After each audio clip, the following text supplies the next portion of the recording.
This is a story about love and what it does to us. Love lifts us. It sounds pretentious, but it is.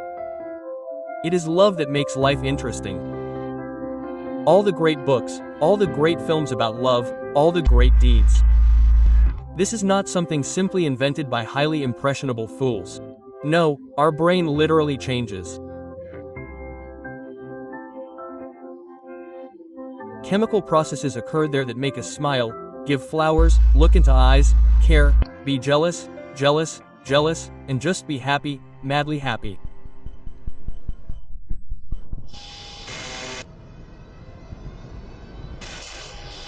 Yes, madly happy.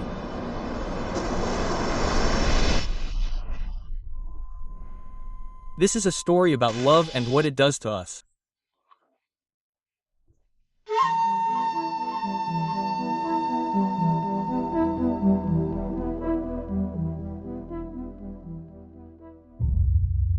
August 21st, 1968. Italy, a suburb of Florence. Night. There is a knock on the door of a farmhouse. The sleepy owner slowly opens it. In front of him is a child, a boy. A few seconds of silence, and then the boy speaks. Mother and uncle were killed near the cemetery. Without hesitation, the farmer rushed to the nearest telephone to call the police. They arrived half an hour later and were initially skeptical of the boy's story. The boy gave his name as Natalina Mili. They thought he was making up the story to be let into the house and given something to eat. But everything changed when a white Alfa Romeo was discovered near the cemetery.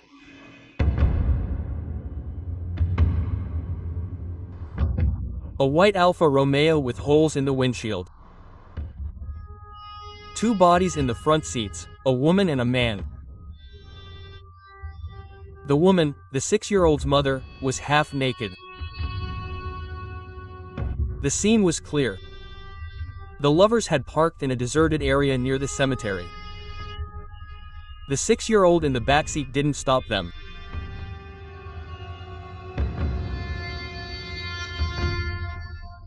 Then someone appeared next to the car.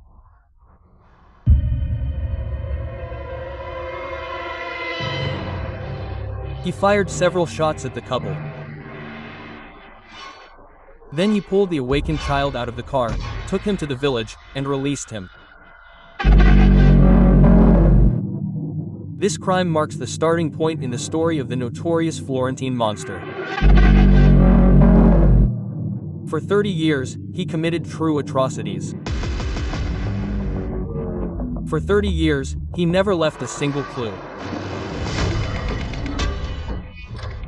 And for 30 years, he was never caught.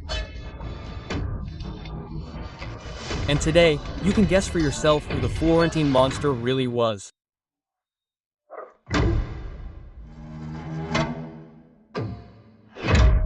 At 7 a.m., a police detective and a squad arrived at the home of Stefano Mili.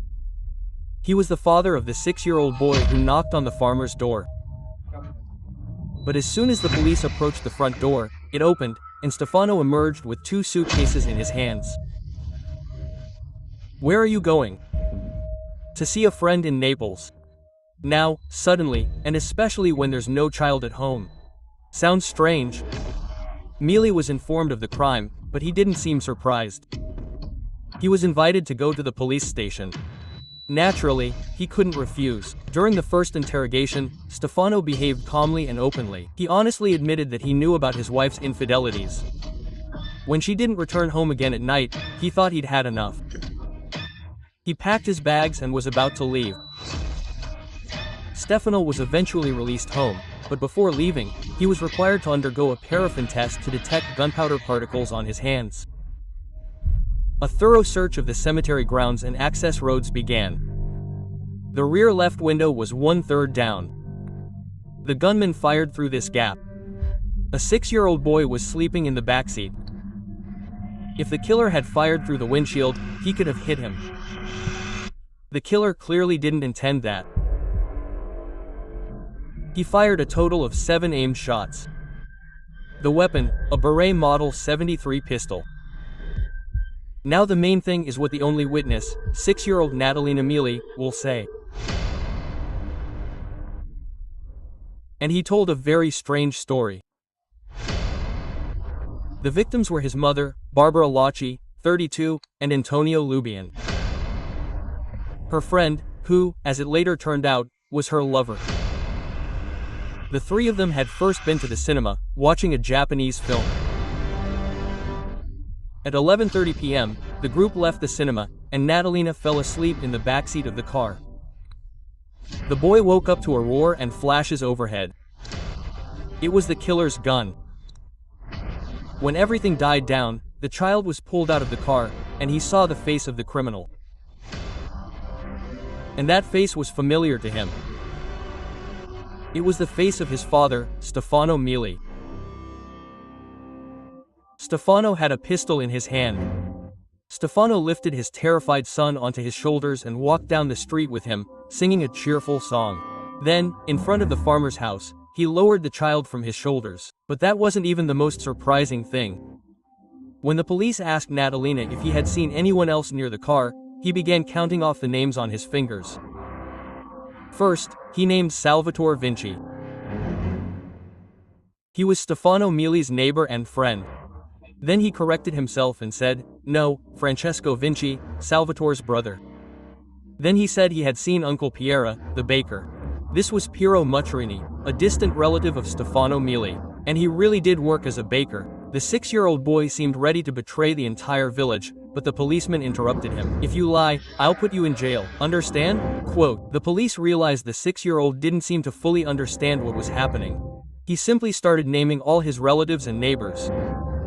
Nevertheless, Stefan and Mile were arrested anyway, and at the same time, the paraffin test results came back. Stefan Mealy had gunpowder on his fingers, meaning he had recently fired a gun. He was immediately taken in for questioning, and he didn't resist for long. After learning his son's story, Mile confessed to killing his wife. He also said he hadn't acted alone. According to Mile, he was assisted in the murder by Salvatore Vinci, one of the 3 Vinci brothers, his neighbors. Salvatore Vinci and Stefan Mealy had been following the couple's car. Stefan then took Salvatore's gun and killed both lovers in the car. Naturally, Salvatore Vinci was quickly brought to the police station, but as soon as he entered the office, something strange happened. As soon as Stefano looked into Salvatore's eyes, he fell to his knees and burst into tears. He admitted that he had slandered an innocent man and that everything he had said about Salvatore Vinci was a lie. He had acted alone. No one expected such an outcome. And Salvatore Vinci left the police station without saying a word. It soon became clear that Stefano was one of those men who are called, as they say, the biggest fools in the village. He was somewhat slow in his reactions and, in general, not particularly bright. In short, the case was solved fairly quickly. The husband, out of jealousy, took revenge on his cheating wife, then confessed, meaning there was no mystery here. It couldn't be simpler. Stefano Amele was sent to prison for 14 years, but in reality, this crime will be remembered.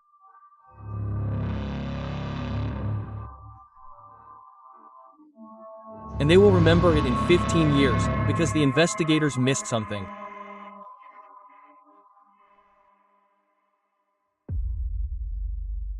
September 15, 1974. Sunday morning, 30 kilometers north of Florence. A man was riding a bicycle along a country road. He noticed a car parked a little to the side. A man was asleep in the driver's seat, slumped over the steering wheel. The cyclist rode closer and saw a red dot on the driver's forehead, and then his entire body, covered in blood. The police called to the crime scene were horrified, finding another body next to the car. A young woman, horribly disfigured by numerous wounds, was completely naked. The identities of the victims were quickly established. They were 18-year-old Stefan Patini and 19-year-old Pasquale Gentilcora. The victims were engaged and preparing for their wedding. On their last evening, they had been to a discotheque, where many people remembered them. Detectives began working at the crime scene. Everything happened like this. After the first shots, Stefani jumped out the right door. She ran away. The perpetrator pursued the woman, shooting at her as she ran. After 15 meters, Stefani fell and was no longer able to move on her own.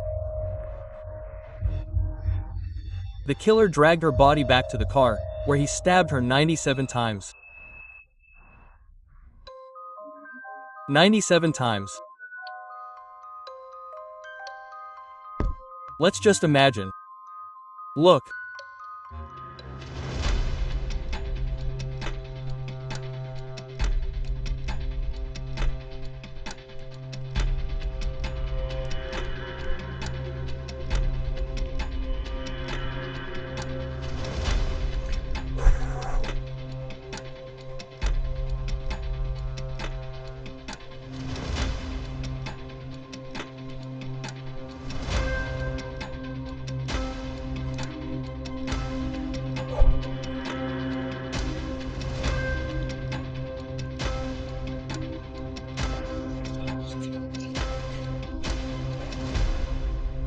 Three, I'm tired of waving my hand.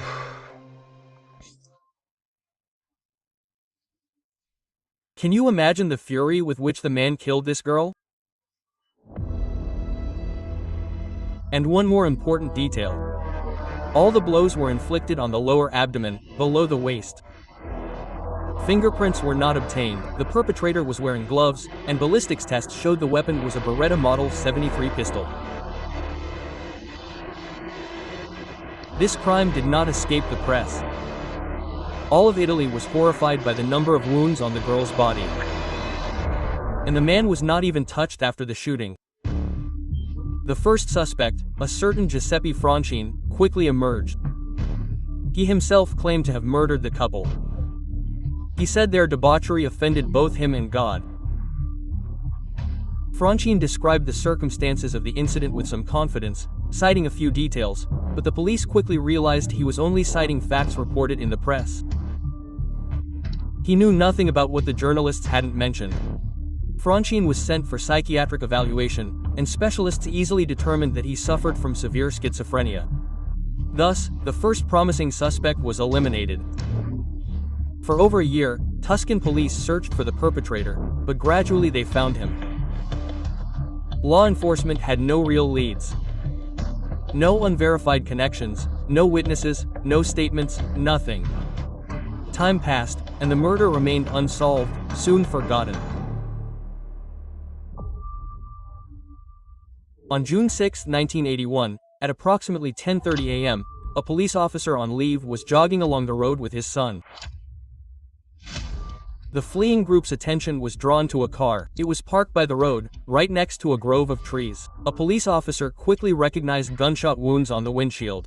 He realized everything before his son and rushed to call his colleagues. Officers arriving at the scene first discovered the man's body, as well as a woman's t-shirt and jeans in the backseat. This means there was also a woman in the car. Moreover, she had undressed voluntarily before the crime. Her body was found very soon and very close to the car. And again, incredibly brutal marks on the body. Friends, I'm getting notifications from YouTube saying that I say too much violence in my videos. Therefore, I can't say anything particularly violent. I'll just say one thing. Again, incredibly horrific wounds below the waist. The deceased were Carmela Nuceo, 21, and Giovanni Foggi, 30. Carmela worked at the Gucci fashion house, and Giovanni was a worker at a local power plant. The young couple had known each other for over a year and were already engaged.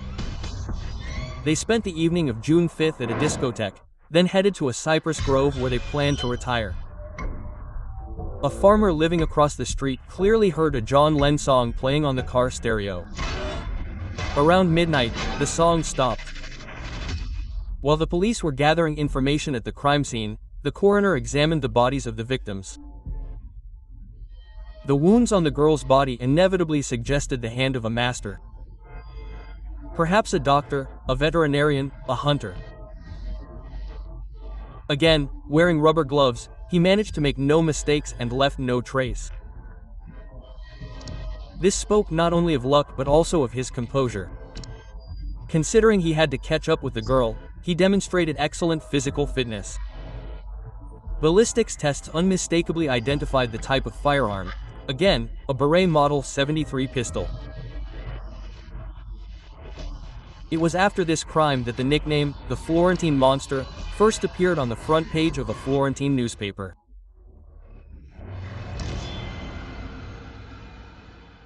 The police quickly identified their first suspect. It turned out to be Enzo Spalletti. He drove a red Ford, and within the first 24 hours, the investigation established that a red car had been seen near the crime scene. He had been working as an ambulance driver since his flight. He knew Florence and the surrounding area very well. His work schedule required long breaks between shifts, sometimes overnight ones. On June 11th, he was brought in for his first interrogation. There was no direct or even indirect evidence against him, but he had played against himself. Apparently, he was not smart. He misinterpreted the police's interest in him. He told the police that he knew the deceased couple and had even seen them in that place. They often spent time alone there. However, his good mood quickly evaporated when he was told that he was the suspect in the murder. He was taken into custody and sent to jail. The case was quickly closed and everyone calmed down. The criminal is behind bars. Florence can sleep peacefully. October 7, 1981. General strike. Italian labor unions, students, and everyone else took to the streets with banners. In a field near Florence, pensioners and gardeners discovered a car, a Volkswagen with 5 bullet holes in the windshield. When they approached, they saw a half-naked man behind the wheel. A woman lay on the ground next to the car. By the time the police arrived, the crime scene had already been trampled by local residents. They had repositioned the woman, finding her pose too suggestive. Some even thought of covering her body with a rug. They also trampled all traces of her body with their feet. People also managed to bring wreaths to the crime scene. Susanna Cambi and Stefano Baldi, 24 and 26 years old. The young couple were engaged and were scheduled to marry in just 3 months. The gunman approached the car from the front and opened fire through the windshield. He then moved closer, opened the door, and continued shooting. At this point, the couple in the car were already naked. After firing 11 bullets, the criminal took a knife. There was a lot of blood at the crime scene, meaning the victims were still alive at that moment. Their hearts were beating. The killer pulled Susanna Cambi out of the car by her feet. He dragged her a few meters and did the same thing he did to the previous victims. But wait, the Florentine Monster is behind bars. The similarities between the falls of June 5 and October 6 were so striking that Enzo Spalletti's innocence became obvious to everyone. Enzo Spalletti was released. Ballistics tests again identified the same weapon, a Beretta pistol. Moreover, they even determined that the bullets came from the same box as in the previous cases. Of the 11 shots, only one was aimed at a man. The criminal had a genuine rage against women. And again, no fingerprints or traces. Incredible precision for such a bloody crime. 2 couples reported seeing a red Alfa Romeo GT quickly driving away from the fields. There was only one dirt road, so the likelihood that he was driving was quite high. A lone man was inside, and police even managed to obtain his description from people driving the other way. Thus, the first and only composite sketch of the Florentine Monster was compiled. His only image.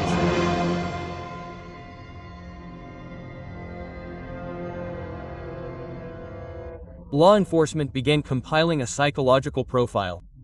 The FBI assisted their Italian colleagues in this work. And this is what they came up with. The Florentine monster targets couples seeking privacy in cars parked in secluded areas. All attacks occurred on the eve of workdays. All nights were moonless. In other words, it was dark. He even took this into account. All 3 incidents took place in the immediate vicinity of Florence. He always wore gloves, using a beret pistol and a knife. He was particularly enraged by women, and their attempted escape may have been part of his game and planned from the start. He never touched the victims' money or documents. The criminal was quite skilled with a knife. Based on all this, the Florence monster was a highly organized, asocial serial killer. He meticulously planned his attacks. White was approximately 25 years old at the time of his death in 1974. He had above-average intelligence. The criminal worked full-time and was likely heavily booked during work hours. He was physically strong and very aggressive. He likely frequently displayed his masculinity in real life. The FBI compiled a 19-page profile of the Florence monster. All materials were classified and remain classified to this day. The police began the search. The total number of men whose alibis were checked exceeded 100,000 over 10 years. This is a colossal amount of operational work. But for now, the police had nothing to go on.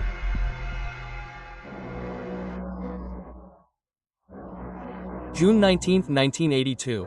A video recording of ambulance driver Lorenzo Allegranti's account of that night's events is well known.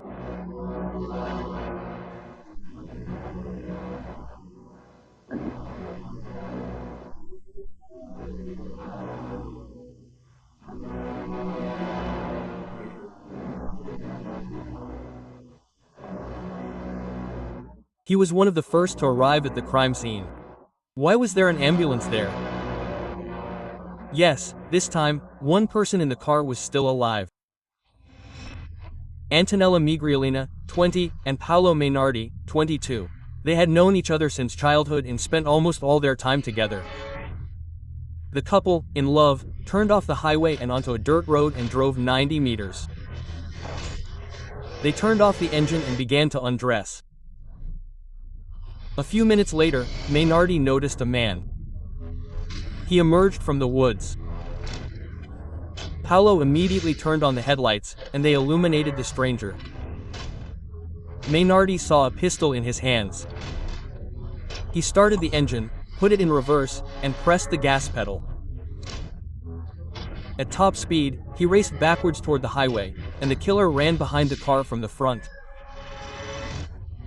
As he drove, the criminal opened fire, smashing the 2 headlights with 2 shots.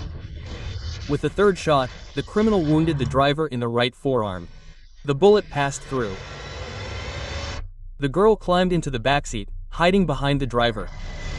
She screamed incessantly. The car reversed the entire 90 meters and emerged onto the highway. At that moment, the couple had a real chance to escape. All they had to do was turn the wheel right, enter the highway, and escape. But Paolo didn't do it. The car, having entered the highway, crossed the road and flew off the other side. They crashed into trees. They really could have escaped and came very close.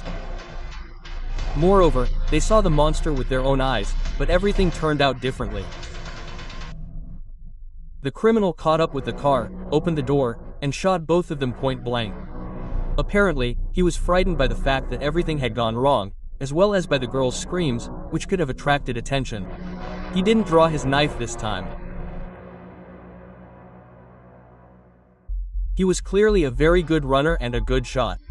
The shots were fired from the same Beretta Model 73. Once again, it was a moonless night. Once again, he wore gloves, and once again, there was not a single trace. While forensic experts examined the crime scene, doctors fought for the life of Paolo Mainardi.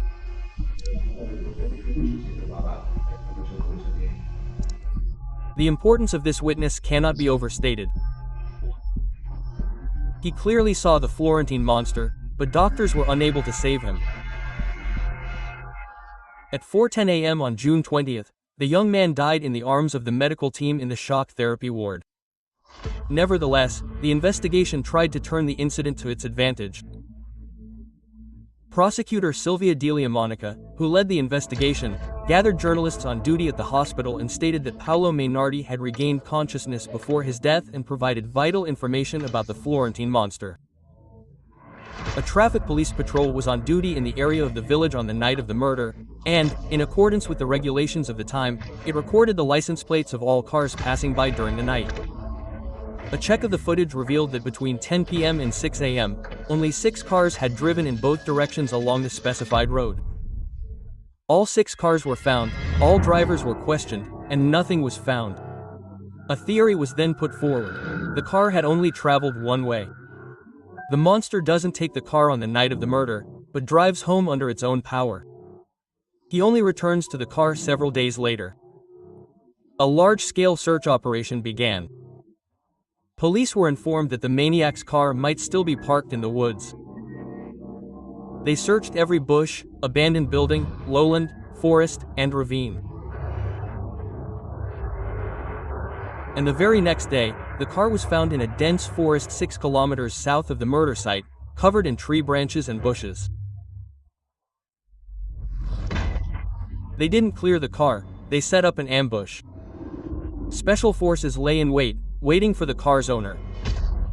And the next night, the owner arrived. The black silhouette of a man began clearing branches from above the car. He was immediately detained. It happened. The Florentine monster was finally caught. And it turned out to be Francesco Vinci. Salvatore Vinci's brother from the very first story. He was one of the people 6-year-old Natalina named when she talked about killing her mother. Francesco was known for his bad temper, a reputation for being a troublemaker and a bully. He was known for his connections to criminal authorities. During interrogation, Francesco claimed to have had a business meeting in the area with an unfriendly individual. Returning to his car alone was dangerous, so he hid it in the woods, hoping to retrieve it later. Who did he meet in the woods with and at what time? Francesco refused to answer. Francesco Vinci was sent to prison pending trial.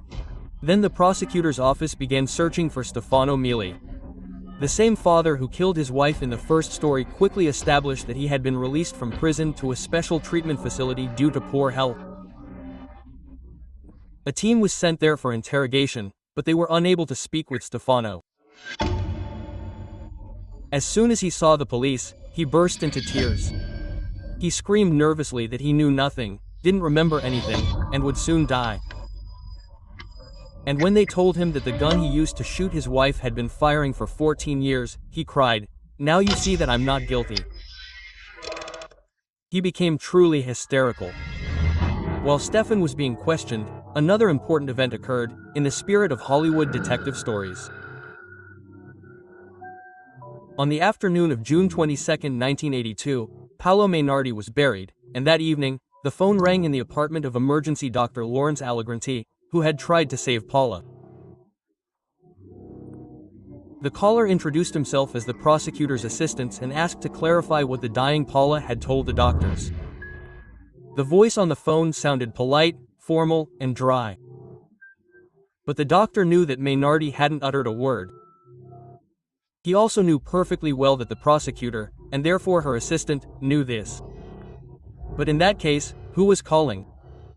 The doctor calmly replied that he had already informed the prosecutor of everything during the interrogation and that the caller should look it up in the report, although in fact there wasn't even a report. That was the end of the conversation. Most likely, it was a ploy by some journalist. The newspapers continued to actively scare everyone with the Florentine monsters. However, the next day, the phone rang again. The same voice now stated frankly, "I know your address from the school your daughters attend." What did Paolo Mainardi tell you? It was him calling.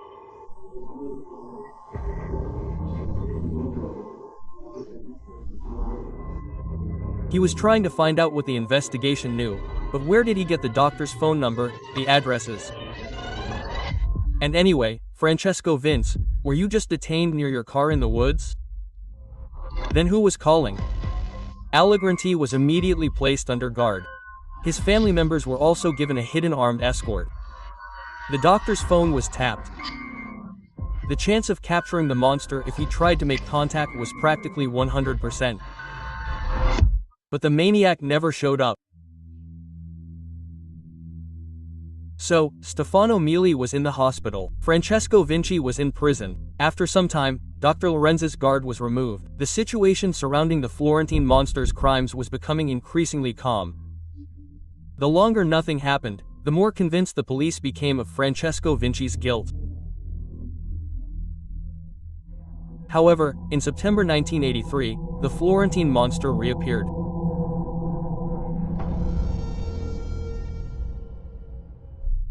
Two young Germans parked their minivan in a picturesque area 30 kilometers from Florence.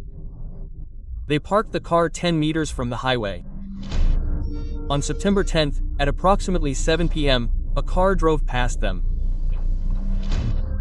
The car door was ajar, and some sheets of paper were scattered nearby. As they approached, they noticed that the sheets were torn pages of an adult magazine. Two bodies were found inside the minivan, two males, two Germans, Horstmeyer and Uwe Raskeassens. Both were 24 years old. Both had only gunshot wounds. There were no signs of a struggle or search of the car. The only thing the killer had touched and clearly examined was a pornographic magazine. He tore out several pages, scattered them, and then tore the magazine itself. He clearly experienced intense rage. At that moment, the weapon was identified. It was the same pistol, the same berets, it was the same person. Uvenis was a thin guy with long hair. Apparently, the serial killer simply mistook him for a girl, and when he got closer, in a fit of rage, he tore the magazine apart and fled the scene. The main problem was that the prime suspect, Francesco Vinci, was in prison. This fact could lead to two completely opposite conclusions. First, Francesco Vinci is not the Florentine monster. Second, Francesco Vinci is the Florentine monster, but someone is trying to sow doubts about this by imitating the monster's actions. But then there are the weapons too. On January 16, 1984, the prosecutor went to the hospital where Stefano Mili was being held for another interrogation. Then the detective's attention was drawn to Stefano Mili's wallet. In one of the cells, the police found a note, clearly written many years earlier. It read, "Natolina said of Uncle Pierre, you were supposed to give the name only after you've served your sentence." A ballistics test revealed the truth. The detective inquired about the note, but was told Stefano Mili didn't understand what it had written. But who was this Uncle Piero? He was Stefano Mili's distant relative, Pierre Macciarini. In August of 1968, when 6-year-old Natalina testified, he said he had seen Piero's uncle, the baker. Piero Macciarini was arrested. So, as of January 1984, 3 suspects in the monster's crimes were already in prison. Francesco Vinci, Stefano Mili, and Piero Macciarini. Which of them could have been the Florentine monster?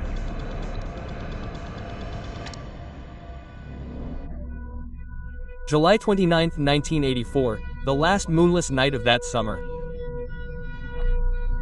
19-year-old Piarantini, a girl from a wealthy noble family, was with her, Claudio Stefanacci. They were engaged. The victims knew a serial killer was operating in the area. They deliberately parked their car in an open area 200 meters from a farmer's house, but this didn't stop the monster. Trace evidence showed that the monster approached the car from the driver's side. 4 shots were fired into the windshield and the door. Claudio Stefanacci was found in the backseat, apparently untouched. Fiorentini was also shot inside the car, but her body was pulled from the car. At that moment, the killer was right in front of the farmer's windows, hidden only by the darkness of the night. The killer struck the girl more than 100 times in the stomach and thighs. She was unrecognizable. Ballistics tests again revealed a Beret Model 73. Again, no traces, and another near-perfect double murder. This crime caused a furor in the news. It replaced all political and economic news. At that point, 3 suspects in the case were already in prison. Perhaps it was time to look in another direction? Soon, Piero Macchiarini and Francesco Vinci were released. Detectives turned their attention to the last Vinci brother, Salvatore. First, they questioned Natalin, the 6-year-old boy. However, by then he was already 23 years old. He already remembered little. They began digging into Salvatore and found something very important in the police archives. A statement from Salvatore Vinci asking for an investigation into a crime committed against him. In 1974, he was robbed. Salvatore reported it to the police. That they stole a lot of things: money, gold cufflinks, and a pistol. A .22 caliber Beretta. The murders began 5 months after this statement was written. So what does that mean? Salvatore Vinci had a Beretta pistol. He gave it to Stefano Mila to kill his wife. Or he fired it himself, it's unknown. Then the pistol was stolen and fell into the hands of the Florentine monster. Or it was something else entirely. He deliberately wrote that his pistol was stolen to divert suspicion from himself. Salvatore wasn't foolish enough to keep a murder weapon at home for so many years. By the fall of 1985, Salvatore was considered the most promising suspect in the monster case. September 9, 2 p.m. A Grebnik, wandering through the forest, stumbles upon a tent in a clearing. Inside is a woman's blood-soaked corpse. He immediately called the police. Officers set up a cordon more than a kilometer from the clearing. An analysis of the footprints allowed us to accurately reconstruct the events of the latest attack. French citizens had come to Italy for the weekend: 25-year-old Jean-Michel Krabishvili and 36-year-old Anati Marriott. The couple pitched a tent in a clearing. By this time, someone was already watching them from the forest. He attacked only after the lovers had undressed. He crept up to the tent, unzipped it, and immediately opened fire to kill. All the shots hit the girl. She involuntarily shielded the maniac with her body. And then something happened that had never happened in an attack by the Florentine monster. Jean-Michel kicked the maniac. He fell, opening an escape route. He was able to jump out of the tent right behind the monster. He ran, and perhaps a glimmer of hope for salvation had already appeared in his mind. 2 more shots rang out. One bullet hit the elbow of his right arm, the other hit his upper lip, missing even his teeth. Jean-Michel took off running deep into the forest. The chase began. Jean-Michel was a member of the university track team. He had won prizes in competitions. Stumbling over snags, he ran blindly into the total darkness of the forest, trying to find a way to escape. But he was simply unlucky. He got stuck in the bushes in total darkness. He simply didn't notice them. The monster caught up with the fugitive and stabbed him in the back. Returning to the tent, he pulled the girl down by the legs and disfigured her in the same way as he had done to the previous victims. The killer should have been covered in blood from head to toe. And again, no traces, a nearly perfect double murder. On Tuesday, September 10th, prosecutor Silvia Monaco received an envelope in the mail. The address on the envelope was glued together using letters cut out of newspapers. The man clearly did not want to show his handwriting. The envelope contained a folded piece of paper. When it was unfolded, it turned out to contain a fragment of a woman's body. The contents were sent to the forensic lab, where they determined that the prosecutor had been sent a portion of the documents for one Marriott. Sylvia filed a petition requesting to be removed from further participation in the search. And I understand her perfectly. She received state protection, was removed from the investigative team, and soon left Florence altogether. The situation in the city became truly tense. The monster's crimes had practically destroyed local tourism. Residents were simply afraid to go outdoors. A cash reward was announced for any information about the Florentine monster. People expected the police to take some coherent action. Then the group hunting the maniac changed leadership. The new management decided to disregard all leads, abandon all Vinci, and start the investigation from scratch. The logic was simple. The Florentine monster is a local resident. He knows his way around Florence very well. He has the habits of a hunter. He knows the natural world and has pronounced sexual deviations.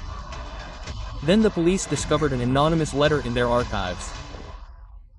It said that the Florentine monster was one Pietro Picciani. And when officers began to investigate, they were very surprised. He was 63 years old. A native Tuscan, he suffered from coronary heart disease. It was unclear how he was able to chase down his victims and shoot accurately at their headlights. However, Pietro lived on a secluded farm near the crime scenes. In 1951, Picciani had already committed a double murder. He caught his fiancée in the arms of another man and killed them both. And he killed them very brutally. First he shot, then finished her off with a knife. For this crime, Pietro was sentenced to 13 years. After his release in 1964, he married and became the father of 3 children. Neighbors knew Pietro to be rude and cruel. In 1986, he was convicted again, and by his own daughters. He beat them and was extremely cruel to them. He was sentenced to 4 years.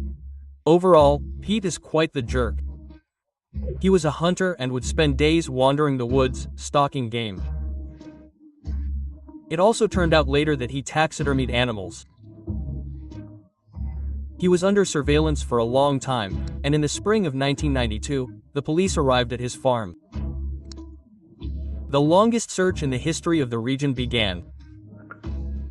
It lasted a whopping 11 days. 11 days. The entire farm was thoroughly examined. The soil was even dug up to a depth of 1 meter. What were the results? Judge for yourself. They found a .23 caliber shell casing. Yes, it's suspicious, but he's a hunter, a reproduction of a painting by a medieval artist. What's noteworthy here is that one of the female figures had indecent parts circled in ballpoint pen. It's impossible to determine who drew the circles or when. One of the police officers could have done it. A road map of northern Italy was also found.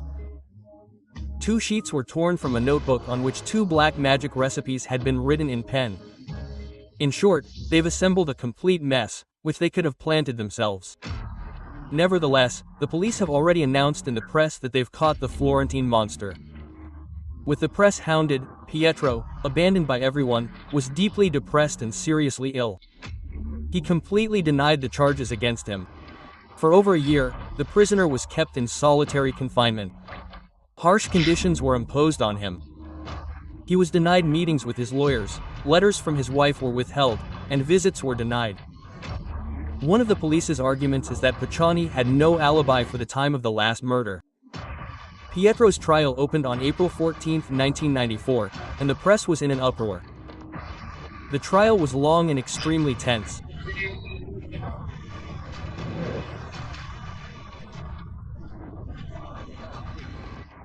The defendant pleaded not guilty and insisted the criminal case against him was fabricated. Sometimes, while documents were being read, Picciani would suddenly shout something like, "I'm being judged like Jesus Christ," across the courtroom. An innocent man is being judged.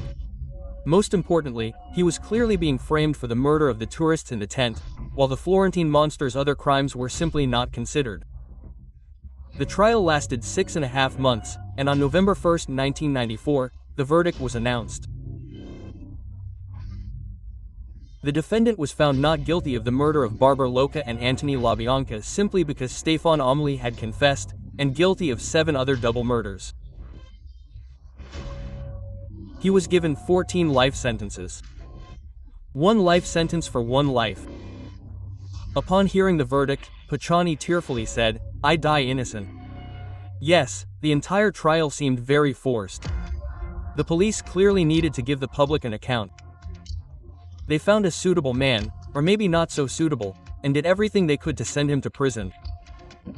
The investigative team was disbanded. The employees received all the possible bonuses, valuable gifts, commendations, promotions. There's just one thing, though. The murders really did stop. So maybe it really was him? Maybe they just weren't sharing certain details with the press. It's safe to assume the Florentine monster deliberately stopped killing so everyone would think it was Pacciani. But then why didn't he do it sooner? After all, there were already 3 innocent people in prison. The monster could have stopped at any moment.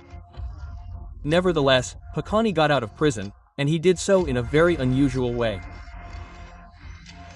He was bailed out by monks. What's going on here? My God, Anna Maria Mazzari. This woman took the fate of the convicted man very seriously. She became more and more convinced of Pacciani's complete innocence. The nun stirred up the media, spurring them to actively criticize the police investigation and trial. The forensic experts she invited uncovered a host of serious errors. For example, undigested rabbit pasta was found in the stomachs of the dead French tourists, meaning they must have died within 4 hours of dinner. They had ordered the pasta at a restaurant on Saturday evening, September 7th. Therefore, the couple died on a different day, not September 8th, as previously believed, but September 7th. And the Pacciani had an alibi for September 7th. He was at a family celebration. Many people saw him. 6 months after the verdict, few Italians believed he was guilty. Calls for a retrial grew louder and louder. Then the case descended into madness. Various theories were put forward. First, they said he hadn't acted alone, then that a secret order of Satanists was to blame. They found some village sorcerer in whose home they performed rituals. Basically, when I was reading the court documents, my mind was spinning. This is complete madness. Obviously, there was something else. Nobody knows who the Florentine monster was. Nobody has any decent arguments. There's not a single lead. The announcement of the verdict caused a real furor.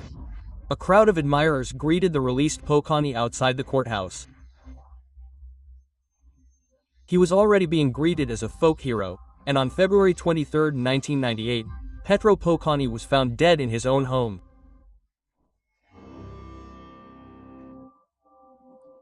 The forensic examination concluded that Pietro Pacciani's death was violent and the result of poisoning. Bonds in cash worth 157 million Italian lire, approximately $100,000 at the time, were also found in his house. Where did a Tuscan farmer, a disabled man and a criminal, get such money? It's unclear. Another important detail. No money was found during the early searches. This could only mean one thing. Pacciani received a large sum after his release. A very convoluted story, completely unclear. And before you write your opinion on who the Florentine monster was, I'll tell you one last story. This is Francesco Narducci, a young, ambitious doctor. The Narducci family was not only noble but also quite wealthy. He was also a member of an aristocratic shooting club. On October 8, 1985, he worked at the hospital until 1 p.m. Then he went home to have lunch with his wife, Francesca. He told her he intended to return to the hospital and work there for a while longer, but instead he got behind the wheel of his red Honda. Instead of the clinic, he went to one of his father's empty villas. There, according to some accounts, he wrote a letter. This letter was never declassified. To this day, no one knows what it said. Francesco then returned to his red Honda and drove to the dock where he kept his own motorboat. He boarded the boat, pulled away from the shore, and simply disappeared. Around 1600 the next day, Francesco Narducci's boat was discovered in the reeds. It was empty. The keys were inserted into the ignition. Francesco's body was found approximately 200 meters from where the boat was found. Recognizing Francesco was difficult.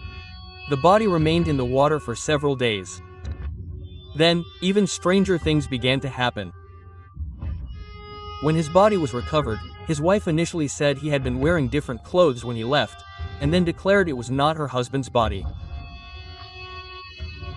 The deceased's widow insisted on an autopsy, but for some reason, her request was denied. One of the detectives stated that he was very surprised by the well-preserved driver's license retrieved from Francesco's pocket. The body had been in the water for several days, but the paper ID was well preserved. While reviewing the investigation files into the Florentine monster's crimes, the chief inspector recalled a key operation. It involved a search of an apartment. The search was conducted based on a tip from an undercover police agent, who claimed that the apartment contained containers containing a piece of human flesh in formaldehyde. But the most interesting part is something else entirely. The tenant of the apartment turned out to be Francesco Narducci. He rented it secretly from his wife. The search was conducted on September 13, 3 weeks after the murders of the French tourists and a week before Francesco's strange death. The detective demanded that his subordinates thoroughly check Francesco's alibis for all the dates of the Florentine monster's attacks. And a curious discovery emerged. He had no alibis for any of the crime dates. Moreover, a very interesting coincidence emerged. After his wedding, Francesco went to the United States and returned precisely on the day of the first Florentine monster murder. He was young, agile, athletic, and had a full medical education. His bright red car was a clear sign of his masculinity. And the fact that the monster stopped hunting in September 1985 finally had a logical explanation. Now, the unusual details of his personal life. Francesco couldn't conceive, and her husband was the reason. He was partially sterile. But also the inspector's main discovery. After his wedding, Francesco regularly traveled to Florence about once or twice a month. He didn't take his wife with him, claiming the trips were business-related. Why Francesco went to Florence remains unknown. So, for 50 years, the Florentine monster has never been caught. About 8 people have been accused in this case. But nothing has been proven. What do you think? Write in the comments which of the above best fits the name of the Florentine monster. He is probably no longer alive. Or maybe there's a 75-year-old man sitting in his house in the suburbs of Florence right now.